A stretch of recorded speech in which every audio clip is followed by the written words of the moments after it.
কাজে কোরআনের এই দৃষ্টান্তগুলি চিরন্তন। কাজে পৃথিবীতে আলেম সমাজ যদি মানুষের প্রত্যেকেরই জীবন জীবিকার জন্য কিছু প্রয়োজন আছে, সেটা তো আল্লাহ তার দায়িত্বে, আমরা সঠিক পথে থাকবো, সৎ কথা বলবো, বলার চেষ্টা করব, আল্লাহ আমাদের জীবিকার জন্য ব্যবস্থা করবেন। আল্লাহ কাউকে অনাহারে রাখবেন না, সকলের রেজেকের জামিন আল্লাহ।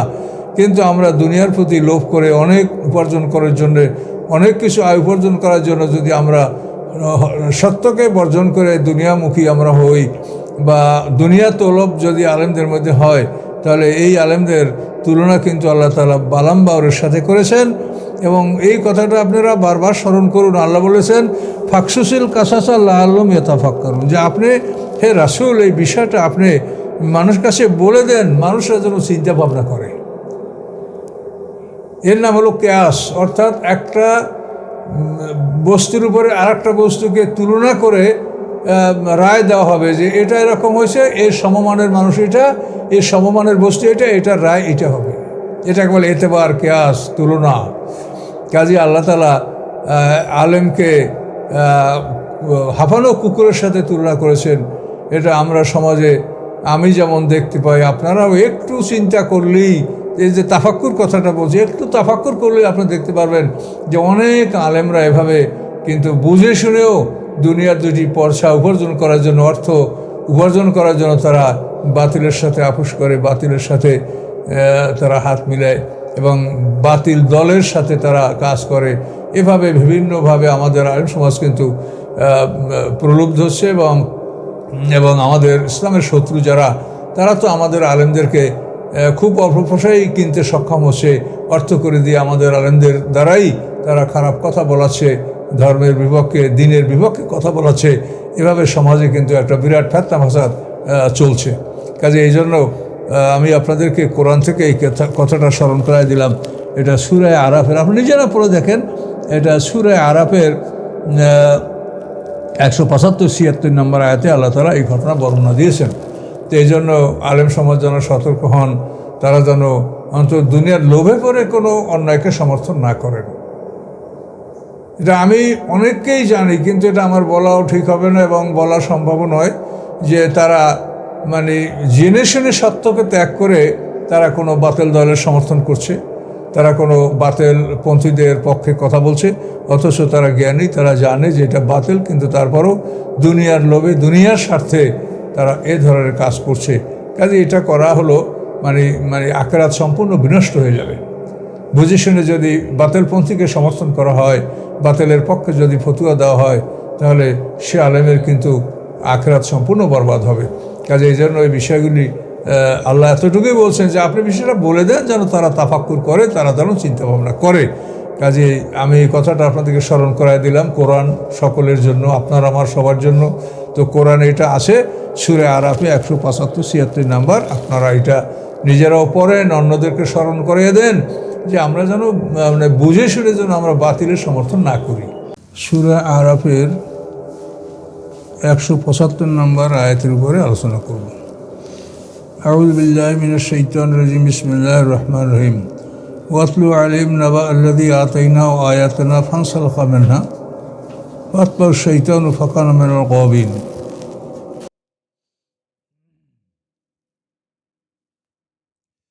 আল্লাহ রাব্বুল আলামিন বলেন, হে রাসূল, আপনি তাদের উপরে ওই ব্যক্তির বিবরণ পাঠ করে শুনিয়ে দেন যাকে আমি আমার নিদর্শন দান করেছিলাম। ফানসালাকা মিনহা, সে উহা থেকে বেরিয়ে পড়ল। অর্থাৎ আল্লাহ বলেন, আমি যে তাকে নিয়ামত, নিদর্শন, ইলম দান করেছিলাম, এর থেকে সে বেরিয়ে পড়ল, বেরিয়ে অন্য কিছু সে অর্থাৎ দুনিয়ামুখী হলো। ফাতবা'আশ শয়তান, এরপরে শয়তান তার পিছে লেগে গেল। ফাকানা মিনাল গাবিন, এবং শেষ পর্যন্ত সে গুমরাহ অর্থাৎ বিপদগামী হয়ে গেল। তো এই ব্যক্তি, এই তাফসির কারকরা এর ব্যক্তিকে উল্লেখ করেছেন। এই ব্যক্তি সে বালাম বাউর বনি ইসরাঈলের একজন বড় আলেম। তো ইনি বনি ইসরাঈলেরই আলেম, এটাই প্রসিদ্ধ কথা। আবার কোনো বর্ণনা আছে যে উনি যে শহরে আমালেক সম্প্রদায়ের মধ্যে উনি একজন বড় আলেম ছিলেন। কিন্তু বনি ইসরাঈলদের বড় আলেম এই কথাই প্রসিদ্ধ। হযরত মূসা আলাইহিস সালাম তাকে দাওয়াতের জন্য আমালেক সম্প্রদায়ের কাছে পাঠিয়েছিলেন। এই লোক মানে ইসমে আজম জানত। তো আগে আমরা আয়াতের তর্জমা শুনি। আল্লাহ বলেন ওয়ালাউ শি'না লারাফা'নাহু বিহা। আল্লাহ বলেন আমি যদি ইচ্ছা করতাম তাহলে আমি এই ইলমের কারণে আমি তাকে উন্নত করতে পারতাম, উঁচু করতে পারতাম, মর্যাদাবান করতে পারতাম। কিন্তু ওয়ালাকিন্না আখলাদাল আরদ, কিন্তু এই লোকটা পৃথিবীর দিকে ঝুঁকে পড়ল। অত্তাবা হাওয়াহু, এবং সে নিজের কামনা বাসনার অনুকরণ করলো। ফমাসালু কামাসাল কালবে, তার দৃষ্টান্ত হলো একটা কুকুরের দৃষ্টান্ত।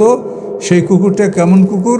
এন তাহমিল আলাই আলহাস আও তাতরুকু আলহাস, তার উপরে বোঝা চাপালেও সে হাঁপায়, আর ছেড়ে দিলেও সে হাঁপায়। হাঁপানো কুকুরের মতো তার অবস্থা। যালিকা মাসালুল কওমিল্লাযীনা কাযযাবু আয়াতিনা। আল্লাহ বলেন এই দৃষ্টান্ত হলো ওই জাতির জন্য যারা আমার আয়াতগুলিকে প্রত্যাখ্যান করে, আমার আয়াতগুলিকে মিথ্যা সাব্যস্ত করে। ফাকসুসিল কাসাসা, আপনি ঘটনা বর্ণনা করে দিন, লাআল্লাহুম ইয়াতাফাক্কারুন, যাতে তারা চিন্তা ভাবনা করতে পারে। তো এখানে আয়াতে আল্লাহ বললেন যে আপনি এটা বলে দেন হে রাসূল, তারপরে মানুষরা চিন্তা ভাবনা করার ইচ্ছে থাকলে তারা চিন্তা ভাবনা করতে পারবে। বিষয়টা হলো এই বালাম বাউর আমালেক সম্প্রদায়ের কাছে গিয়েছিল দাওয়াতের জন্য। আর ওই সময় মুসা আলাইহিস সালাম আমালেক সম্প্রদায়ের মুখোমুখি তাদের বিরুদ্ধে যুদ্ধ করার জন্য তিনি আদিষ্ট হয়েছিলেন, এবং সেখানে তিনি এমন জায়গায় অবস্থান করছিলেন যে মুসা আলাইহিস সালামের সামনে উত্তর দিকে সেই আমালেক সম্প্রদায়, আর এদিকে মুসা আলাইহিস সালাম। তো এখন ওই আমালেক সম্প্রদায় তাদের মধ্যে যেহেতু বালাম বাউর ছিল, তারা জানতো যে বালাম বাউর একজন বড় আলেম, তার দোয়া কবুল হয়, সে মুস্তাজাবুদ দাওয়াত, ভালো মানুষ। তো এর কাছে ওরা গেল, মানে আমালেক সম্প্রদায়রা। তো গিয়ে তারা তাকে বলল যে আপনি মুসা সাহেবের বিরুদ্ধে বদদোয়া করেন, আপনার দোয়া কবুল হয়। মুসা আলাইহিস যাচ্ছে না, কখন আমাদের উপর হামলা করে কি করে আমরা ভীত, কাজে আপনি তার জন্য বদদোয়া করেন, সে যেন ওখান থেকে ফিরে যায়। তো বালাম বাউর বলল যে আমি তো আল্লাহর অনুমতি ছাড়া কোনো কাজ করি না। মুসা আলাইহিস সালাম আল্লাহর পয়গম্বর, তার বিরুদ্ধে দোয়া করার অনুমতি আমি আল্লাহর কাছে পাবো কি না, আমার তো মনে হয় যে অসম্ভব, এটা হবে না। তারপর আমি আল্লাহর কাছ থেকে অনুমতি নিয়ে দেখব। কিন্তু যখন এভাবে আল্লাহর কাছে অনুমতি তিনি চাইলেন স্বপ্নযোগে, তো তাকে অনুমতি দেওয়া হলো না। এরপর সে বলছে না, এটা সম্ভব না, আমি অনুমতি পাইনি। এরপর আমালেক সম্প্রদায়ের লোকেরা তাকে প্রচুর ধন সম্পদ দিল। কোনো বর্ণমতে তার স্ত্রীর মাধ্যমেই তারা তাকে ধন সম্পদ গ্রহণ করতে বাধ্য করেছিল। এই প্রচুর ধন সম্পদ গ্রহণ করার পরে তাকে আবার বলল যে আপনি মুসা আলাইহিস সালামের বিরুদ্ধে বদদোয়া করেন। তখন উনি বলেন যে তাহলে আমি আবার দেখি। তো আবার যখন এই বিষয়টা উনি ইস্তেখারা করলেন, অর্থাৎ স্বপ্নযোগে বিষয়টা জানার জন্য উনি আল্লাহর কাছে সেভাবে প্রার্থনা করলেন, কিন্তু এবার দেখা গেল যে উনি কিছুই দেখতে পান নাই, ভালো মন্দ না, কিছুই না। তখন উনি বলেন যে না, আমি তো অনুমতিও পাই নাই, আর ভালো মন্দ কিছু আমাকে বলা হয় নাই। তখন ওই জাতির লোকেরা বললো যে তাহলে তো ঠিকই আছে, অর্থাৎ আপনাকে আল্লাহ নিষেধ করে নাই, নিষেধ করলে তো নিষেধই করতো, যখন কিছু বলে নাই তাহলে এটা আপনি করতে পারেন। এইভাবে তার উপরে চাপ সৃষ্টি করা হয়েছে। শেষ পর্যন্ত সে মুসা আলাইহিস সালামের বিরুদ্ধে বদদোয়া করার জন্য একটা গাধার উপরে সওয়ার হয়ে মুসা আলাইহিস সালাম যে প্রান্তরে অবস্থান করতেছিলেন সেদিকে উনি রওনা হলেন। তো কিছু দূর যাওয়ার পর গাধাটা শুয়ে পড়ল, গাধা ওদিক যাবে না।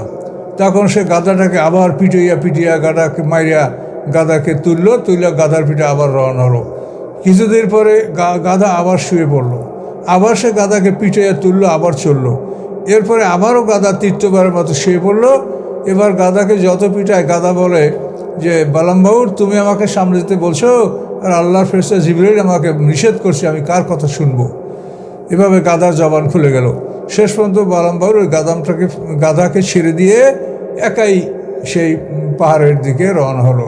চলতে চলতে সামনে হুসবান পাহাড়, সেই পাহাড়ের উপরে উঠলেই ওখান থেকে মুসা আলাইহিস সালামের অবস্থান, তার বাহিনী ওখান থেকে দেখা যায়। তো এখান থেকে উনি ওই মুসা আলাইহিস সালামের বাহিনী দেখে তাদের মধ্যে বদদোয়া করতে লাগলেন। কিন্তু বদদোয়া যখন তাদের বিরুদ্ধে করতে সেটা তাদের বিরুদ্ধে হয় না, এটা হয় ওই আমালেকদের বিরুদ্ধে। তখন তার সাথে আমালেকের লোকরাও ছিল, তারা বলে, হায় রে তুমি কী করছো, তুমি আমাদের বিরুদ্ধে বদদোয়া করছো। কারণ আমি তো চেষ্টা করছি তোমাদের বিরুদ্ধে বলার জন্য, কিন্তু তোমাদের চেষ্টা করছি মুসার বিরুদ্ধে বলার জন্য, কিন্তু হয়ে যাচ্ছে তোমাদের বিরুদ্ধে, আমি তো মুখ ঠিক রাখতে পারছি না। তো এইভাবে যতবার চেষ্টা করে মুসার বিরুদ্ধে বদদোয়া, কিন্তু সেটা ঘুরে আসে আমালেকদের বিরুদ্ধে। এই চেষ্টা করতে করতে মুহূর্তে তার জিহ্বা ঝুলে পড়ল এবং সে একেবারে নাভি পর্যন্ত তার জিহ্বাটা মুখ থেকে ঝুলে পড়লো এবং সে অসুস্থ হয়ে পড়লো। তখন সে বলল যে আমার দুনিয়াও গেল, আখিরাতও গেল, আমার সব শেষ, আমি কিছুই আর করতে পারছি না। তবে তোমাদেরকে আমি শেষ পরামর্শ দিচ্ছি যে তোমরা বনী ইসরাইলদেরকে যদি পরাজিত করতে চাও, তাহলে তোমাদের সুন্দরী নারীদেরকে তাদের মধ্যে কিছু বেচা কেনার পণ্য নিয়ে পাঠাও এবং সেই বেশে তারা বনী ইসরাইলদের ক্যাম্পে ঢুকবে এবং তাদেরকে যদি তারা জেনায় লিপ্ত করতে পারে, যদি একটা বনী ইসরাইলও জেনায় লিপ্ত হয়, তাহলে তাদের গোটা জাতি ধ্বংস হবে।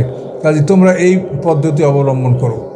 তো এই কথা বলেই বালাম বাউরের আর কথা বলারও ক্ষমতা থাকলো না। এখন ওরা বালাম বাউর তো এখানে ধ্বংস, এখন ওরা এই পদ্ধতি অবলম্বন করলো। বেশ কিছু সুন্দরী নারীদেরকে পাঠার উদ্দেশ্যমূলকভাবেই শেষ পর্যন্ত এক মহিলা, সেই মহিলার নাম ছিল কাসবতী, সেই মহিলা বনী ইসরাইলদের এক নেতার তাঁবুতে প্রবেশ করলো। সেই নেতার নাম ছিল জামজি বিন সালমন। সেই নেতার সাথে সে জেনায় লিপ্ত হলো। এই জেনার পরপরই দেখা গেল যে পুরো বনী ইসরাইলের মধ্যে প্লেগ শুরু হয়ে গেছে, মহামারী প্লেগ, মনীষরা মরতে শুরু করছে। তখন এই বিষয়টা অনুসন্ধান করার জন্য সবাই অস্থির হয়ে গেল। মুসা আলাইহিস সালামের একজন সেনাপতি আইজার বেন হারুন, এই আইজার বেন হারুন বিন আয়েজ, এই আইজার উনি অনুসন্ধান করে করে অপরাধীকে ধরতে পারলো এবং তাদেরকে বল্লমে গেঁথে ফেলে তাদেরকে হত্যা করলো। কিন্তু কাজ হলো না। এই জেনার ফলে পুরো বনী ইসরাইলের মধ্যে প্লেগ ছড়ায় পড়লো। সেই প্লেগে বনী ইসরাইলের 20 বছর উপরে যারা ছিল তারা সবাই মারা গিয়েছিল। 20 বছরের নিচে শিশুরা বেশি ছিল এবং বড়দের মধ্যে 2 জন লোক বেশি ছিল, ইউসুফ ইবনে নুন এবং কালেব ইবনে ইউকান্না। এবং পরবর্তীতে এদের নেতৃত্বেই বনী ইসরাইলরা সেই আমালেকদের শহর আরিয়া, তারপর বাইতুল মুকাদ্দাস, আয়লা, এই সমস্ত অঞ্চল বনী ইসরাইলের জয় করেছিল। তো এখানে এই ঘটনাটা আল্লাহ কোরআনে দিয়া এমন কথা বলেছেন যে ওলাউ শি'না লারাফানা হবে। আল্লাহ বলেন, আমি বালাম বাউরকে যে এলেম দান করেছিলাম, আমি তাকে যে জ্ঞান দান করেছিলাম, আসমানি কিতাবের জ্ঞান, আমি ইচ্ছা করলে ওই কিতাবের ওই জ্ঞানের মধ্যেই আমি তাকে সমুন্নত করতে পারতাম। রাফানা মানে উঁচু করা, অর্থাৎ সমুন্নত করা, মর্যাদাবান করা, শ্রেষ্ঠত্ব দান করা, এটা আমি, আল্লাহ বলেন, আমি এলেমের মাধ্যমেই তাকে করতে পারতাম। কিন্তু সে পৃথিবী দিকে ঝুঁকে পড়ল। ঝুঁকে পড়ার পরে তার অবস্থাটা হলো কি, হাঁপানো কুকুরের মতো। কুকুরের অবস্থা এমন, সকল প্রাণী হাঁপায়, কিন্তু ক্লান্তিতে হাঁপায়, মানুষও হাঁপাইয়ে পড়ে, অন্য প্রাণীরও হাঁপায় যখন খুব কষ্ট হয়, ক্লান্তি হয়, ক্ষুধা পায়। আর কুকুর এমন প্রাণী, পেট ভরা, কোনো কষ্ট নাই, তারপরও হ্যাঁ হ্যাঁ করে জিহ্বাটা হাঁপাতে থাকে আর জিহ্বা থেকে পানি ছাড়তে থাকে। তো কুকুর একটা প্রাণী যে ও সুস্থ থাকলেও হাঁপায়, অসুস্থ থাকলেও হাঁপায়, ক্ষুধায়ও হাঁপায় আর ক্ষুধা না থাকলেও হাঁপায়। তা আল্লাহ এদেরকে কুকুরের সাথে, হাঁপানো কুকুরের সাথে তুলনা করছেন যে এদের অভাব থাকলেও এরা এরকম করে, আর অভাব না থাকলেও এটা করে। অভাব না থাকলে তো হাঁপানো উচিত না, কিন্তু অভাব নাই, তারপর এরা পৃথিবীর লোভের জন্য, পৃথিবীর ধন সম্পদ আহরণের জন্য এরকম কুকুরের মতো তারা কাজ করছে। তো দেখেন, আল্লাহ রাব্বুল আলামিন, তিনি মহাবিশ্বের মহামালিক, তিনি একজন আলেমকে কুকুর বলতে পারেন, এটা আল্লাহর পক্ষে শোভনীয়। আল্লাহ বলতে পারেন তিনি মহাবিশ্বের মহামালিক, কিন্তু এটা তো আমরা মানুষকে কোনো একজন আলেমকে কুকুর বলবো বা হাঁপানো কুকুরের মতো মানুষ, এটা আমরা বলবো, এই ক্ষমতা আমাদের নাই, বা এটা আমরা কেউ সাহস করে কোনো আলেমকে কেউ কথা বলে না। কিন্তু আল্লাহ রাব্বুল আলামিন, তিনি মহাবিশ্বের মহামালিক, তিনি কাউকে পরোয়া করলেন না। তিনি বললেন যে এই আলেম হলো হাঁপানো কুকুরের মতো। তার কোনো অভাব ছিল না, তার মান ছিল, সম্মান ছিল, অর্থ ছিল, সবই ছিল, কিন্তু তারপরও সে দুনিয়ার দিকে লোভ করলো, দুনিয়ার দিকে সে মাইল হলো, আকৃষ্ট হলো। ফলে তার অবস্থাটা আল্লাহ তাআলা দুনিয়া আখিরাত তার বরবাদ করে দিলেন। এবং আল্লাহ সামনে পয়গম্বরকে কি বললেন, ফাকসুসিল কাসাসা লাআল্লাহুম ইয়াতাফাক্কারুন, যে বিষয়টা আপনি তাদেরকে বর্ণনা করে দিন, তারা যেন এটা তাফাক্কুর করে। অর্থাৎ সমাজের সকল শ্রেণীর আলেমরা এটা যেন চিন্তাভাবনা করে যে তারা যদি এভাবে দুনিয়ামুখী হয়, দুনিয়ার জন্য আখিরাতকে পিছনে ফেলে দুনিয়াকে প্রাধান্য দেয়, তাহলে তাদের দৃষ্টান্ত এরকমই হবে। এই জন্য আল্লাহ বলছেন, হে রাসূল ফাকসুসিল কাসাস লাআল্লাহুম ইয়াতাফাক্কারুন, আপনি বিষয়টা বর্ণনা করে দেন তাদের মধ্যে, যাতে তারা চিন্তা ভাবনা করতে পারে। কাজে কোরআনের এই দৃষ্টান্তগুলি চিরন্তন। কাজে পৃথিবীতে আলেম সমাজ যদি মানুষের প্রত্যেকেরই জীবন জীবিকার জন্য কিছু প্রয়োজন আছে, সেটা তো আল্লাহ তার দায়িত্বে, আমরা সঠিক পথে থাকবো, সব কথা বলবো, বলার চেষ্টা করব। আল্লাহ আমাদের জীবিকার জন্য ব্যবস্থা করবেন। আল্লাহ কাউকে অনাহারে রাখবেন না, সকলের রেজেকের জামিন আল্লাহ। কিন্তু আমরা দুনিয়ার প্রতি লোভ করে অনেক উপার্জন করার জন্য, অনেক কিছু আয় উপার্জন করার জন্য যদি আমরা সত্যকে বর্জন করে দুনিয়ামুখী আমরা হই, বা দুনিয়া তলব যদি আলেমদের মধ্যে হয়, তাহলে এই আলেমদের তুলনা কিন্তু আল্লাহ তাআলা বালাম বাউরের সাথে করেছেন। এবং এই কথাটা আপনারা বারবার স্মরণ করুন। আল্লাহ বলেছেন ফাকসুসিল কাসাসা লাআল্লাহুম ইয়াতাফাক্কারুন, যে আপনি হে রাসূল এই বিষয়টা আপনি মানুষের কাছে বলে দেন, মানুষরা যেন চিন্তা ভাবনা করে। এর নাম হলো কিয়াস, অর্থাৎ একটা বস্তুর উপরে আর একটা বস্তুকে তুলনা করে রায় দেওয়া হবে যে এটা এরকম হয়েছে, এর সমমানের মানুষ এটা, এর সমমানের বস্তু এটা, এটার রায় এটা হবে। এটাকে বলে এতেবার, কিয়াস, তুলনা। কাজী আল্লাহ তাআলা আলেমকে হাঁপানো কুকুরের সাথে তুলনা করেছেন। এটা আমরা সমাজে আমি যেমন দেখতে পাই, আপনারাও একটু চিন্তা করলেই, এই যে তাফাক্কুর কথাটা বলছি, একটু তাফাক্কুর করলেই আপনি দেখতে পারবেন যে অনেক আলেমরা এভাবে কিন্তু বুঝে শুনেও দুনিয়ার দুটি পয়সা উপার্জন করার জন্য, অর্থ উপার্জন করার জন্য তারা বাতিলের সাথে আপোষ করে, বাতিলের সাথে তারা হাত মিলায় এবং বাতিল দলের সাথে তারা কাজ করে। এভাবে বিভিন্নভাবে আমাদের আলেম সমাজ কিন্তু প্রলুব্ধ হচ্ছে। এবং আমাদের ইসলামের শত্রু যারা, তারা তো আমাদের আলেমদেরকে খুব অল্প পয়সায় কিনতে সক্ষম হচ্ছে, অর্থ করে দিয়ে আমাদের আলেমদের দ্বারাই তারা খারাপ কথা বলাচ্ছে, ধর্মের বিপক্ষে, দিনের বিপক্ষে কথা বলাচ্ছে। এভাবে সমাজে কিন্তু একটা বিরাট ফেতনা ফাসাদ চলছে। কাজে এই জন্য আমি আপনাদেরকে কোরআন থেকে এই কথাটা স্মরণ করাই দিলাম। এটা সূরা আরাফের, আপনি নিজেরা পড়ে দেখেন, এটা সূরা আরাফের 175-76 নম্বর আয়াতে আল্লাহ তাআলা এই ঘটনা বর্ণনা দিয়েছেন। তো এই জন্য আলেম সমাজ যেন সতর্ক হন, তারা যেন অন্তত দুনিয়ার লোভে পড়ে কোনো অন্যায়কে সমর্থন না করেন। এটা আমি অনেককেই জানি, কিন্তু এটা আমার বলাও ঠিক হবে না এবং বলা সম্ভব নয়, যে তারা মানে জেনে শুনে সত্যকে ত্যাগ করে তারা কোনো বাতিল দলের সমর্থন করছে, তারা কোনো বাতিল পন্থীদের পক্ষে কথা বলছে, অথচ তারা জ্ঞানী, তারা জানে যে এটা বাতিল, কিন্তু তারপরও দুনিয়ার লোভে, দুনিয়ার স্বার্থে তারা এ ধরনের কাজ করছে। কাজে এটা করা হলো মানে আখিরাত সম্পূর্ণ বিনষ্ট হয়ে যাবে।